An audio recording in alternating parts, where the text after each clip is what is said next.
وعودة لمراسلة تلفزيون النهار هبة الليثي من أمام جامعة الأزهر. هبة، ما هو الجديد لديك؟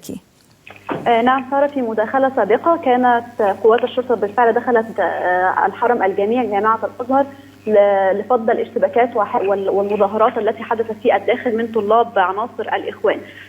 منذ قليل تم إخراج عدد كبير من الطلاب العالقين في الداخل الذين كانوا داخل الجامعة لا يستطيعون الخروج خوفا من الاشتباكات. تم إخراجهم بشكل آمن. إلى جانب ذلك تم إلقاء القبض على العناصر التي كانت تتسبب في تلك الاشتباكات، بعضا منهم والبعض الآخر فر من فوق أسوار الجامعة خوفا من إلقاء القبض عليه. كما أيضا مشاهدينا في الصورة يتم استكمال خروج بعض الطلاب الذين كانوا متواجدون داخل الجامعة. الآن جامعة الأزهر ممتلئة بالداخل بقوات الشرطة التي تؤمن المكان.